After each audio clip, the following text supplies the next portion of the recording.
이사야서 31장에서 하나님께서 이사야를 통해서 말씀하시는데 하나님의 진노의 이유가 나옵니다. 그것은 하나님이 아닌 애굽의 도움을 구한다는 이유 때문이었습니다. 도움을 구하러 애굽으로 내려가는 자는 화가 있을 것이다. 그들은 과거에는 말이 전차 탱크 같았겠지요. 말을 의지하고 병거의 많음과 마병의 심히 강함을 의지하고, 그래서 이스라엘의 거룩하신 이를 앙모하지 의지하지 아니하고 여호와께 애굽에 내려간 이유가 나 좀 도와주십시오 이러려고 내려갔듯이 하나님 저를 좀 도와주십시오 하고 나에게 구하지 않았다는 이유가 하나님이 이스라엘을 징계하시는 이유였다는 것입니다.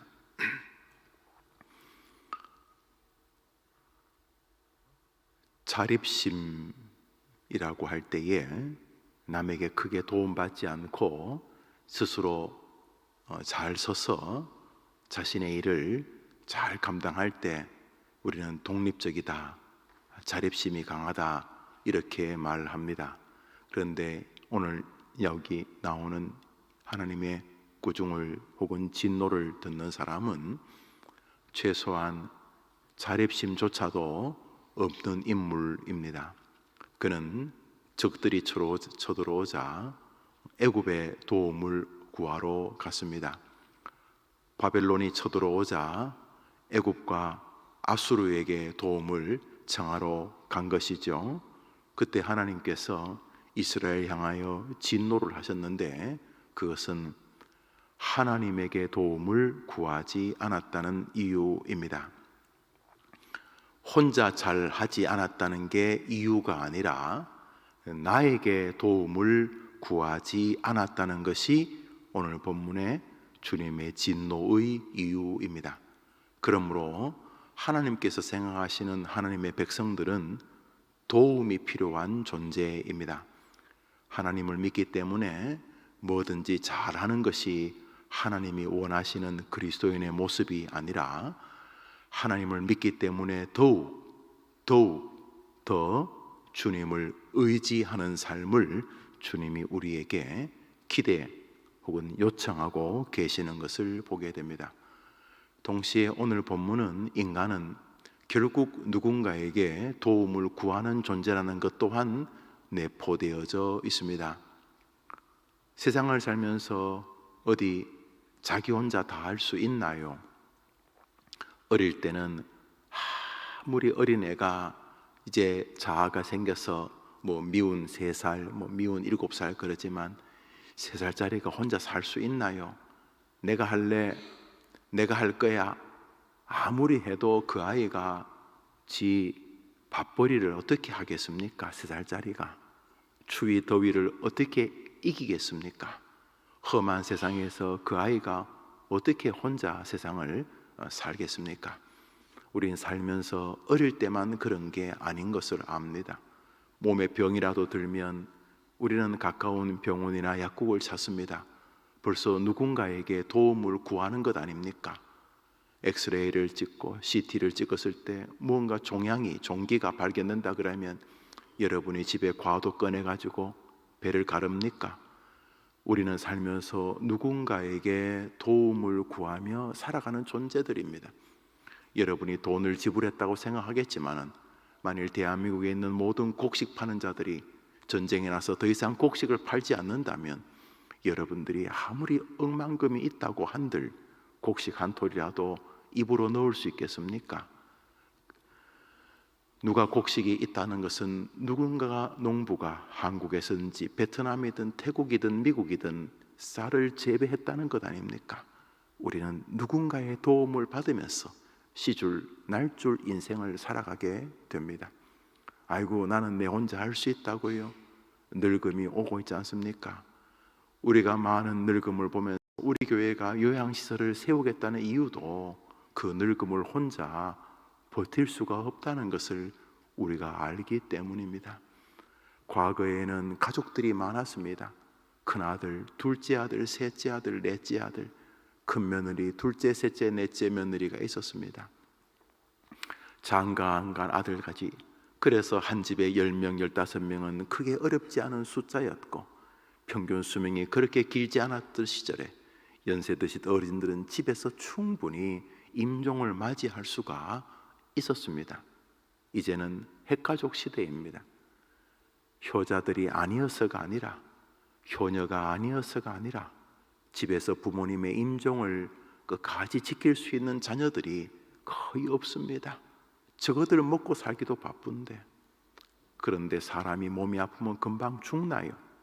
심지어 다리가 부러지고 고관절이 부러져서 누가 뒤척여지지 않으면 움직일 수도 없는 욕창으로 온몸이 썩어가도 의식은 뚜렷뚜렷한 것이 우리들의 노년 아닙니까? 누군가의 도움이 필요하지 않습니까? 그래서 하나님은 인생이 누군가에게 도움이 필요한 존재로 만드신 것입니다. 그런데 최종적으로 하나님은 우리가 하나님을 의존적으로 사는 백성이 되기를 원하시는 것이 오늘 본문이 말하고자 하는 핵심인 것입니다.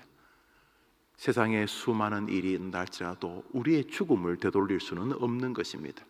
여러분이 임종 전날 누구를 의지하겠습니까? 여러분이 의지할 분은 오직 여러분을 천국으로 인도하실 하나님 한 분뿐인 줄 우리는 믿습니다. 사랑하는 자녀들의 앞길을 놓고 기도합니다. 학원도 보내주고 휴가 오면 씨암탉도 잡아주고 하지만은 우리 모두가 다 압니다. 학원비 대어준다고 아이가 탁월해지는 것이 아니고, 군대에 휴가 나온 애에게 밥 잘 먹인다고 그 아이 인생이 행복하다고 자신할 수 없다는 것을 모든 부모들이 잘 압니다.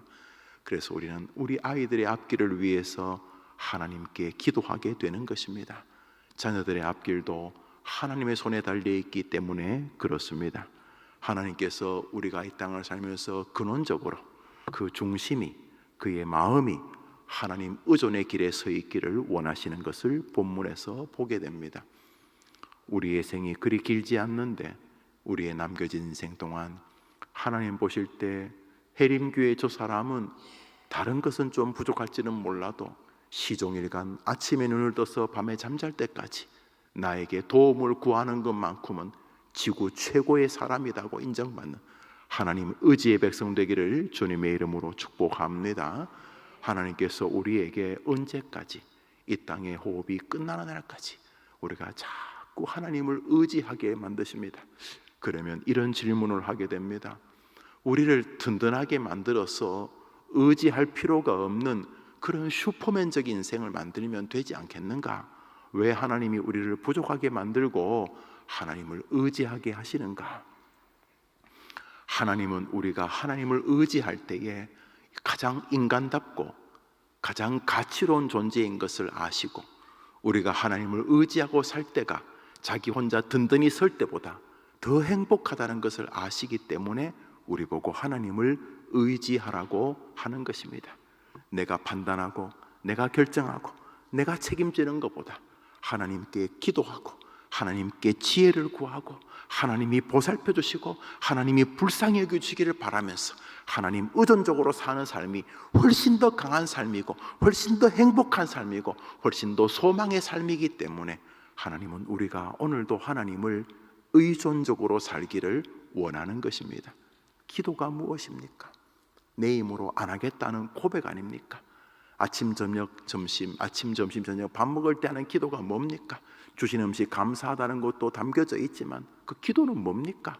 하나님 의존이요, 하나님께서 주신 것에 대한 감사요, 이 모든 출처가 하나님이란 사실을 고백하는 유형 다른 의지의 태도 아닙니까?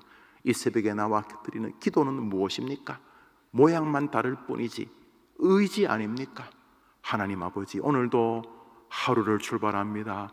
하나님이 인도하여 주시옵소서. 이러려고 오신 거 아닙니까? 그게 다 뭡니까? 의지 아닙니까? 여러분, 주일은 왜 지키는 것입니까? 왜 예배 앞에 고개를 숙이는 것입니까? 하나님께 의지하는 것 아닙니까?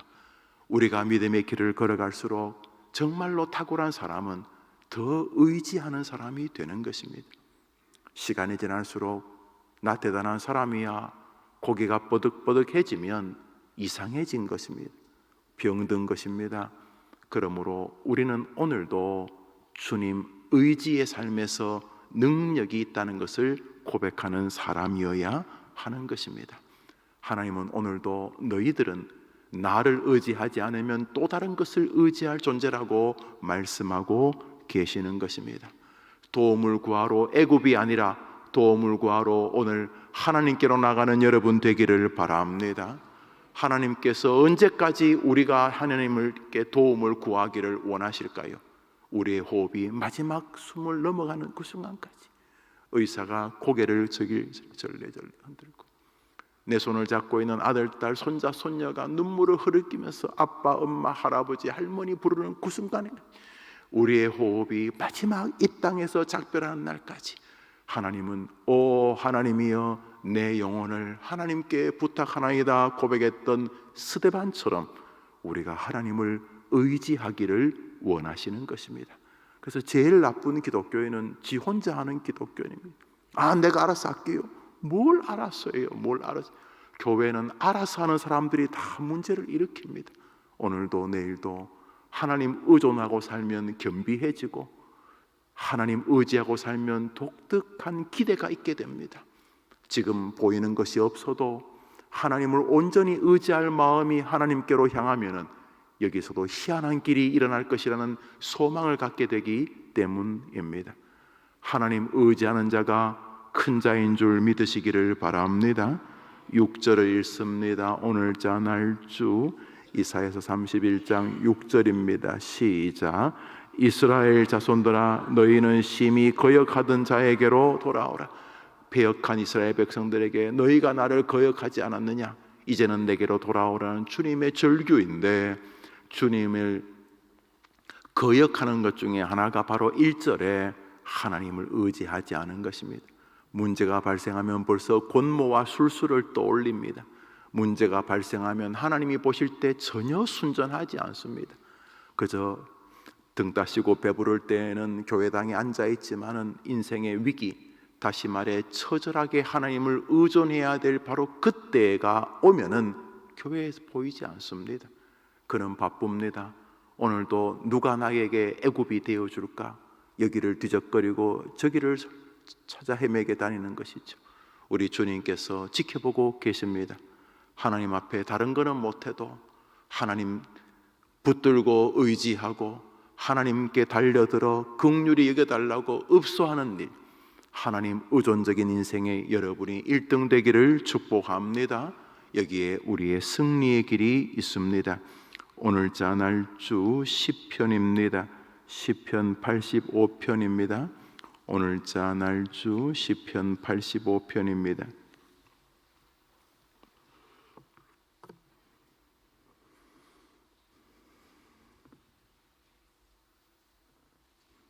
(4절부터) (7절까지) 읽겠습니다. 4절부터 7절입니다. 시작. 우리 구원의 하나님이여 우리를 돌이키시고 우리에게 행하신 주의 분노를 거두소서. 주께서 우리에게 영원히 노하시며 대대에 진노하시겠나이까? 주께서 우리를 다시 살리사 주의 백성이 주를 기뻐하도록 하지 아니하시겠나이까? 여호와여 주인자인 우리에게 보이시며 주의 구원을 우리에게 주소서. 이 사람이 하나님께 지금 읍소합니다. 주여 우리에게 구원을 주소서. 주여 우리에게 자비를 더해 주소서. 주여 우리를 다시 살리시지 않겠는가? 여기 다시 살린다는 말이 리바이벌입니다. 우리를 다시 옛날에 그 주님과 가까웠던 그 첫사랑의 신앙으로 나를 회복시켜 주시지 않겠습니까? 오 구원의 하나님이시여, 구원은 하나님께 있다는 고백입니다. 이렇게 이 사람이 절규하는데 이 사람의 절규가 성경이 되었습니다. 하나님께서 이 사람의 정신이 하나님이 원하는 것임을 보이시고 계시는 것입니다. 애굽이여 나를 구원해 주소서가 아니라 나의 구원의 하나님이시여 나를 또 불쌍히 여겨 주시옵소서. 하나님께로 찾아가는 여러분 되기를 바랍니다. 평소에도 그러해야 하겠지만 인생의 위기가 올 때는 더 본질적으로, 더 시급하게, 더 절대절명의 순간에 더 위기감을 가지고 비상사태를 선포하며 하나님 의존적인 인생이 되어질 때 하나님은 오늘도 내일도 과거에도 그러하시는 은혜를 여러분에게도 주실 줄 믿습니다. 시편 40편입니다. 시편 40편입니다. 앞으로 달려가시죠. 시편 40편입니다. 1절과 2절입니다. 다윗의 시 시편 40편 1절 2절 시작. 내가 여호와를 기다리고 기다렸더니 귀를 기울이사 나의 부르짖음을 들으셨도다. 나를 기가 막힐 웅덩이와 수렁에서 끌어올리시고 내 발을 반석 위에 두사 내 걸음을 견고하게 하셨. 기가 막힐 웅덩이에 빠졌습니다. 그저 발목 정도, 그저 오늘 새롭게 입고 나오다가 흙탕물이 튀어서 다시 세탁해야 되겠네, 이런 수준의 웅덩이가 아니라 기가 막힐 웅덩이는 못 빠져나온 늪을 말합니다. 영어로 horrible pit라 그래서 도저히 빠질 수 없는, 벗어날 수 없는 늪. 동물의 왕국에 가끔 사슴이 늪에 빠져가지고 쑥 들어가면서 결국 목이 들어가고 코가 들어가고 뿔 그렇게 죽는 거 본 적이 저는 있습니다. 그런 것처럼 지금 이 사람이 늪에 빠졌습니다. 기가 막힐 웅덩이와 수렁에 빠졌습니다. 기가 막힐 길이 없는 웅덩이와 수렁에 빠졌습니다. 외칠 수도 없고 지나가는 사람도 없습니다. 목이 잠겼고 이제 턱이 잠깁니다. 이제 코로 비릿한 물 냄새가 맡아집니다. 진흙이 입까지 왔습니다. 이제 코가 잠기면 죽는 것입니다. 정말로 기가 막힌 순간에 다윗에게 왔습니다. 다윗의 생애를 보면 정말 기가 막힌 시절이 참 많았습니다. 결혼했더니 장인이 군대를 동원해서 죽이려고 안 하나? 그것 좀 정리되니까 이번에는 내가 낳은 친아들이 국민들의 마음을 훔쳐가서 이제는 쿠데타를 일으켰어. 자식이 자기를 죽이려고 하는. 참 다윗의 생애는 기가 막힌 시절이 많았습니다. 사울에게 쫓기다 먹을 게 없어서 성전에 와서 성미를 구걸하던 시절도 있었습니다. 참 기가 막힌 시절이 많았습니다. 그 기가 막힌 시절을 다윗이 어떻게 돌파했는가? 1절을 다시 한번 읽습니다. 시편 40편 1절입니다. 시작. 내가 여호와를 기다리고 기다렸더니 귀를 기울이사 나의 부르짖음을. 내가 애굽을 기다리지 않았습니다. 혹여나 돈 많은 사람이나 벼슬 높은 사람이 도와주기를 기다리지도 않았습니다. 하나님, 내가 여호와를 기다리고 기다렸습니다. 히브리 용법에 같은 말을 병렬하면 최상형 강조형이 됩니다. 내가 오직 여호와 한 분만을 간절하게 기다렸습니다. 하나님이 그것을 보고 계셨습니다. 당연히 보고 계시죠. 하나님 이 새벽 이곳에 계시는 줄 믿습니다. 하나님 여러분 앞길, 여러분 옆길, 여러분 뒷길, 여러분 머리 위에, 여러분 심령 안에 지금도 계신 줄 믿습니다. 그래서 하나님이 보고 계시죠. 김용우 목사가 지힘으로 목회하는지 하나님을 구하면서 하는지 아시지 않겠습니까? 여러분도 마찬가지죠. 지힘으로 자식 키우는지 하나님께 매어 달리며 하나님의 도움을 구하면서 자식을 기르는지 주님이 모르시겠습니까? 늙는 것도 시간이 지나면 그냥 늙는 게 아닙니다. 주님 의존하면서, 주님 의지하면서 하루하루 천국을 향해 가는 작은 재료인 늙음을 받아들이든지 그냥 세워라 하며 흘러가는 건 주님이 다 보고 계시지 않겠습니까? 다윗이 그랬다는 것입니다. 기가 막힐 웅덩이와 수렁, 도저히 길이 없어 보이는 그 자리에서 다윗은 애굽의 도움을 구하지 않았습니다. 어디 힘 있는 앗수르 없나 찾지도 않았다는 것입니다. 해림교회 이 아름다운 성전에 들어와 기도하고 있는 여러분, 하나님 보실 때 이 시대 다윗 되기를 축복하는 것입니다. 내가 여호와를 기다리고 기다리는 것을 주님이 보셨습니다. 그리고는 이렇게 역사하셨습니다. 2절입니다. 나를 기가 막힐 웅덩이와 수렁에서 끌어올리시고, 할렐루야. 애굽을 의지하면서 나를 의지하지 않았다는 하나님의 진노는 정당한 것이고, 지금도 현재 진행형으로 우리에게 말씀하고 계시는 것입니다. 그 사람 말하는 거 보면 그 사람이 누구를 의지하는지 압니다. 그 사람 돈 쓰는 거 보면 그 사람 누구를 의지하는지 압니다. 그 사람의 주된 관심사를 가만히 보면 그 사람이 무엇을 의지하는지 알 수 있습니다. 사람도 대충 아는데 야훼께서 모른다는 것은 말이 안 되는 것입니다. 오늘도 하나님 의지하는 여러분이 하나님의 백성이라는 사실을 기억하고 하나님 의존의 하루가 되기를 축복합니다. 오늘자 날주 요한계시록 1장입니다. 오늘자 날주 요한계시록 1장입니다. 우리 8절을 한 절 읽읍시다. 8절입니다. 8절입니다. 시작. 주 하나님이 이르시되 나는 알파와 오메가라. 이제도 있고 전에도 있었고 장차 올 자요 전능한 자라 하시더라. 할렐루야. 누구한테 가야 되겠습니까? 시작과 끝이 그분인데, 알파와 오메가, 우리로 한글로 말하면 기역과 히읗, 이제 기억니언들이 제일 히읗으로 끝나지 않습니까? 헬라어가 알파, 베타, 감마, 델타 이렇게 해가지고 제일 끝에 오메가로 끝이 납니다. 알파와 오메가라는 말은 내가 네 인생의 시작과 끝이라는 것입니다. 할렐루야. 내가 네 손자의 시작과 끝이고, 네가 그렇게 사랑하는 네 자식의 행복의 시작과 끝이고, 김영호 목사 네가 그렇게 소중히 여기는 해림교회의 흥망성쇠의 시작과 끝이 나 여호와라는 것입니다. 할렐루야.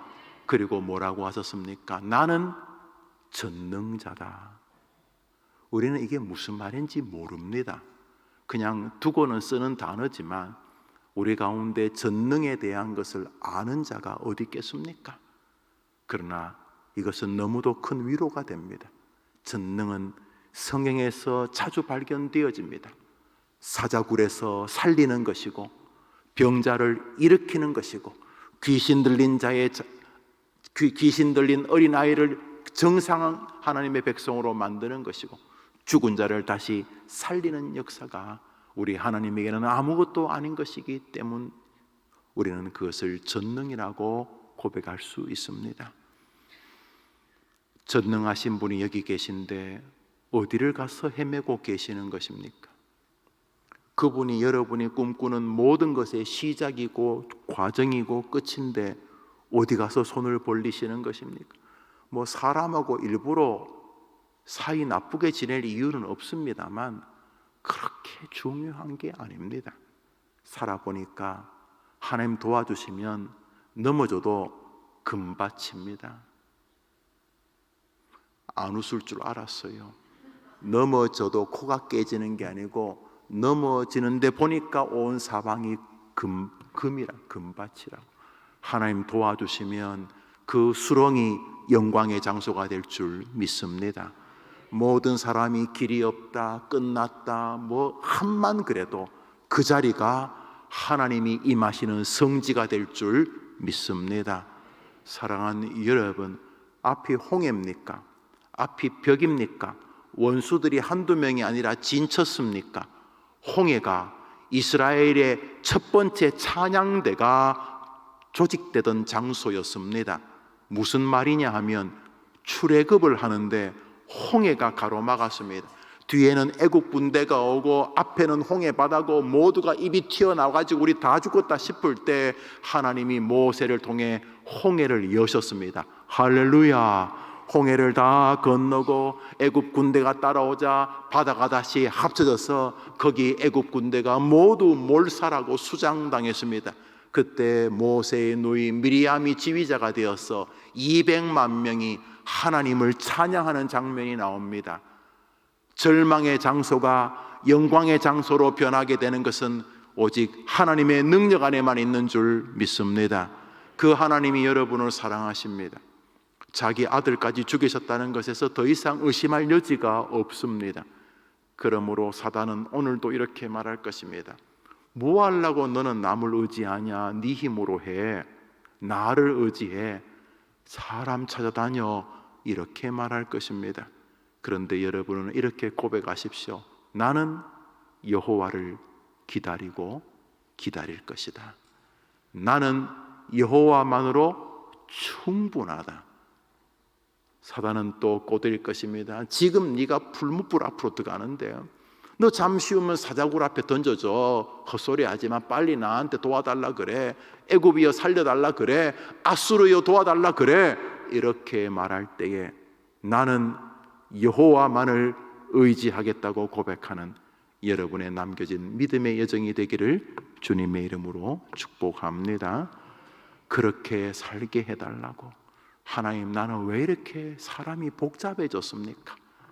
처음 신앙을 가졌을 때는 오직 주님으로 충분했는데 이 자꾸 이상한 것들이 많아 내 마음을 붙들고 있습니다.